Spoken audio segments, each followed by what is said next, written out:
কুলটি থানার চৌরাঙ্গি ফাঁড়ির অন্তর্গত বাংলা ঝাড়খণ্ড সীমানার দুপুরটি চেকপোস্টে গিরিডি থেকে বাবুইঘাটিগামী এক যাত্রীবাহী লাইন বাস থেকে পুলিশ গোপন সূত্রে খবর পেয়ে অভিযান চালিয়ে বাসের মধ্যে থাকা সেলিম আনসারি নামক এক ব্যক্তির কাছ থেকে উদ্ধার করে 4টি দেশি বন্দুক এবং 2টি কার্তুজ।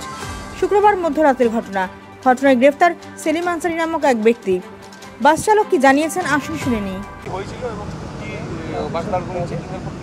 অ্যাজ পার সোর্স ইনফরমেশান আমরা খবর পাই একটা গাড়ি আসছে, গাড়িটা হলো বাবা সম্রাট নামে, সেখানে একটা মানে আর্মস থাকার সম্ভাবনা আছে শুনলাম।